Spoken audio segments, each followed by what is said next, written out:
Sir आप देख रहे हैं द बिहार ऑफ मैं हूं आदेशपुरी। टीआरई 4 यानी कि शिक्षक बहाली का चौथा चरण अभी तक नोटिफिकेशन नहीं आया, जबकि 1 महीने से ज़्यादा समय हो गया बीपीएससी को अधियाचना पहुंचे। हम आपको आज बताएंगे वजह क्या है, ओरिजिनल वजह जो अभी तक बाहर नहीं आया है कि आखिर 1 महीने से ज़्यादा हो गया अधियाचना आए हुए, लेकिन नोटिफिकेशन क्यों नहीं आया, विज्ञापन क्यों नहीं आया।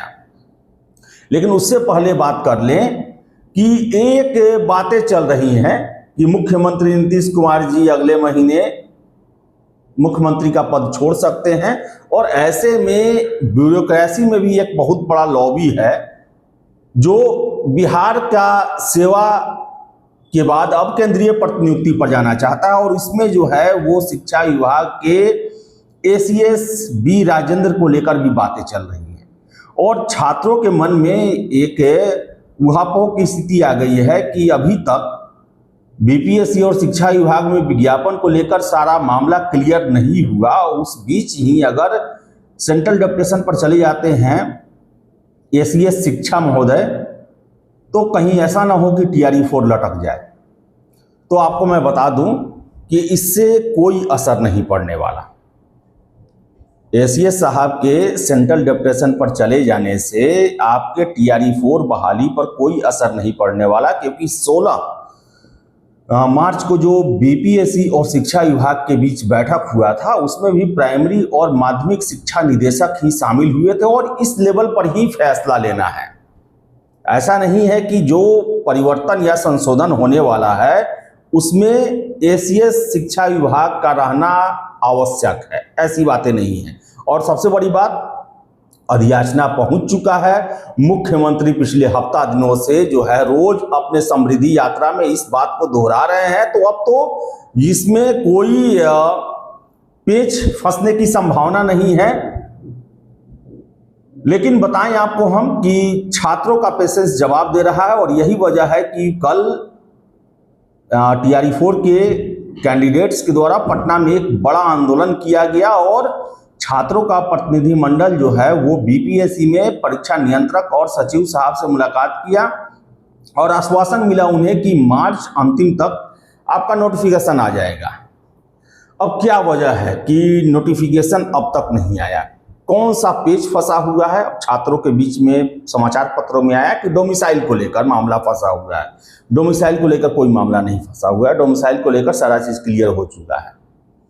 सबसे बड़ा पेच फंसा हुआ है, बड़ा ही ध्यान से सुनिएगा, कि अभी तक शिक्षक बहाली में टीआरई के बाद से यह हुआ कि डिस्ट्रिक्ट अलॉटमेंट का अधिकार बीपीएससी को दिया गया। आपने देखा होगा टीआरई 1, 2, 3 में चयनित जो भी शिक्षक हैं उनको कौन से डिस्ट्रिक्ट में जाकर योगदान देना है, उसका लिस्ट जो है वो बीपीएससी के द्वारा ही दिया गया, और छात्रों से 3 चॉइस मांगा गया, एक जिला, दूसरा जिला, तीसरा जिला। अगर वो तीनों में फिट नहीं बैठे तो चौथा, 5वां जिला कोई और भी दे दिया गया उन्हें।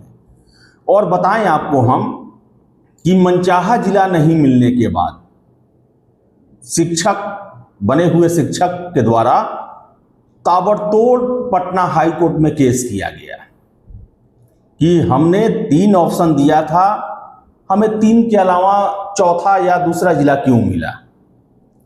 और बताएं आपको हम कि ये सबसे बड़ा झमेला का कारण बना है शिक्षा विभाग के लिए। और इसी को लेकर 16 मार्च को बैठक हुआ कि अब जो नया डिस्ट्रिक्ट अलॉटमेंट का जो प्रक्रिया होगा, सभी छात्रों को एक अपने चॉइस के हिसाब से 1 से 38 जिलों का चॉइस भरना पड़ेगा। अगर आप 1 से लेकर 38 जिलों के चॉइस में 4 जिला भरकर 5वां जिला नहीं भरते हैं, और आपका मेरिट के हिसाब से इन 4 जिलों में नहीं हो पाता है, तो आपका रिजल्ट नहीं जारी होगा। बहुत बड़ा नियम बनाया गया है, और इस पर अंतिम मोहर लगना बाकी है। आप समझ ले कि बातचीत इसी पर जाकर समाप्त हुआ है कि 38 जिलों का आपको ऑप्शन देना पड़ेगा। जैसे एग्जाम्पल में पहला चॉइस आपका पटना, दूसरा वैशाली, तीसरा मुजफ्फरपुर, चौथा समस्तीपुर, 5वां मुंगेर, अगर ये 5 देकर आप छोड़ देते हैं, बाकी 33 जिलों का ऑप्शन छोड़ देते हैं, और अगर आप मेरिट के हिसाब से अगर आपका इन 5 जिला के लायक मेरिट है, अगर हो गया तो ठीक है, अगर नहीं हुआ तो अगर आप 6ठे जिला के लायक एलिजिबल भी थे तो भी आपका रिजल्ट नहीं होगा। हाँ, अगर आप 1 से लेकर 38 तक भरते हैं तो आपका रिजल्ट होगा, जिसमें होना होगा हो जाएगा आपका रिजल्ट। 38वां जिला तक भी आपका रिजल्ट हो रहा रहेगा, हो जाएगा। लेकिन अगर आप 20 जिलों का ही कॉलम भर के छोड़ देते हैं और आपका 21वें जिला में होने लायक आपका मेधा सूची में आता है तो आपका रिजल्ट ही नहीं होगा। और यही वजह है कि इस कारण से पूरा विज्ञापन जो है वो बदलेगा। विज्ञापन में नया कॉलम दिया जाएगा, उसके हिसाब से विज्ञापन बनाया जाएगा। और हमेशा आप सुन रहे होंगे कि विज्ञापन में संशोधन को लेकर शिक्षा विभाग से बातचीत हो रही है कुछ बिंदुओं पर, डोमिसाइल को लेकर नहीं है। ये आपके कैडर चॉइस को लेकर है, वह डिस्ट्रिक्ट चॉइस को लेकर है। एक तरह से स्टेट वाइड कैडर बनाया जा रहा है। 3 जिले का ऑप्शन देने के बाद अगर 3 जिला में नहीं होता था तो छात्र सीधे हाई कोर्ट जाते थे। और जो सूचनाएं हमें मिल रही है कि शिक्षा विभाग जो है इस पर काफी परेशानी, लगातार हाई कोर्ट के द्वारा स्पष्टीकरण मांगा जा रहा था, उस पर जवाब मांगा जा रहा था। और बड़ा ही पेचीदा यह था, यह आपने 3 चॉइस लिया और 3 में नहीं दिया और रिजल्ट भी आप दिए हुए हैं, कैसे वो नौकरी करेगा? मानिए जो पटना दिया, फिर आरा दिया, बक्सर दिया, उसका आपने किशनगंज दे दिया, वो कैसे काम करेंगे? जबकि चॉइस आपने 3 मांगा था। तो अब ये नियम बन रहा है कि 38 जिला का चॉइस आपको भरना पड़ेगा। एग्जामिनेशन के दौरान ही सीरियल वाइज आप कौन जिला को प्राथमिकता देते हैं, और जितने जिला का 38 से कम जितने जिला का आप भरेंगे, अगर उतने जिला में आपके मेधा सूची के अनुसार या फिर उस जिले में सीट के अनुसार जगह रहेगा तो आपको मिलेगा, अगर जगह नहीं रहेगा तो आपका रिजल्ट घोषित नहीं होगा। तो अब जो है गेंद जो है वो अभ्यर्थियों के पाले में शिक्षा विभाग डालने जा रही है। पहले शिक्षा विभाग के था, बीपीएससी के पाले में था कि आपसे 3 चॉइस मांगा गया और अगर तीनों में आपका नहीं हुआ, रिजल्ट हुआ है, तो फिर छात्र जो है वो विभाग पर दबाव बनाते थे।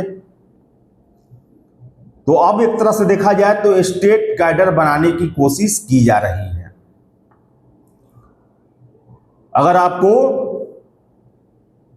3 ही जिले में काम करना है, सीटें भी खाली रह जाती थी।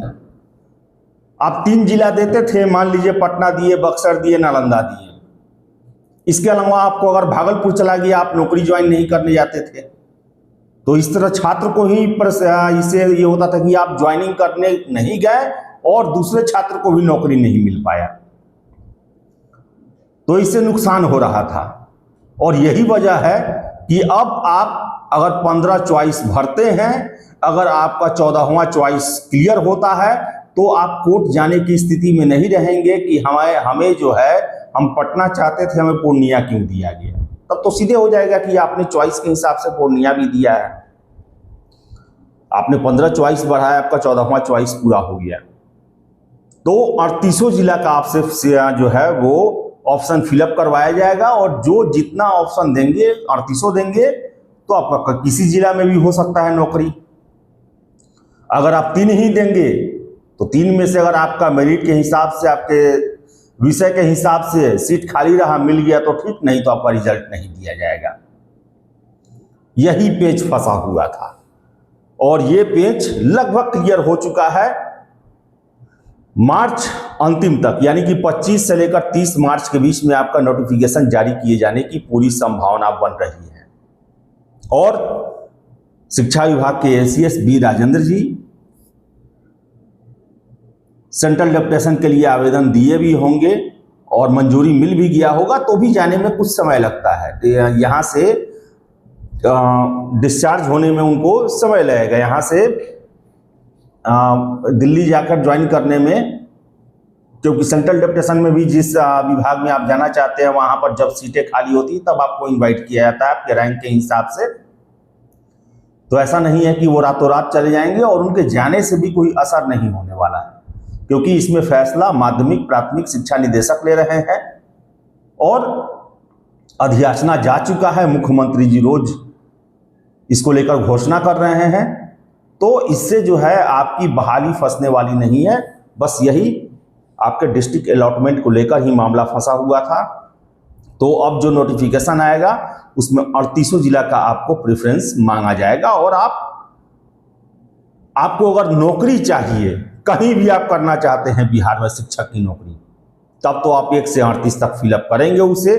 हाँ, आपको रहा कि नहीं हमको इतने ही जिला में नौकरी मिलेगा तो हम काम करेंगे, नहीं तो नहीं करेंगे, तो आप उतने ही जिले का ऑप्शन देंगे। तो चलिए, और आ जाएगा नोटिफिकेशन 8-10 दिनों में। उस समय और स्पष्टीकरण होगा इन बातों का। लेकिन जो हमें सोर्सेज के हवाले से जानकारी मिली है वो यही है। इन्हीं वजहों से आपका नोटिफिकेशन लटका हुआ है, लेकिन तुरंत जो है अब मामला लगभग क्लियर हो चुका है। तुरंत नोटिफिकेशन देने की प्रक्रिया शुरू की जाएगी। 2-3 दिन सॉफ्टवेयर में सुधार करने में समय लगेगा। बस इसी कारण सारा मामला फंसा हुआ है। तो चलिए, इस वीडियो में इतना ही। वीडियो पसंद आए लाइक शेयर करें। हमारे चैनल द बिहार टॉप को सब्सक्राइब जरूर कर ले। धन्यवाद।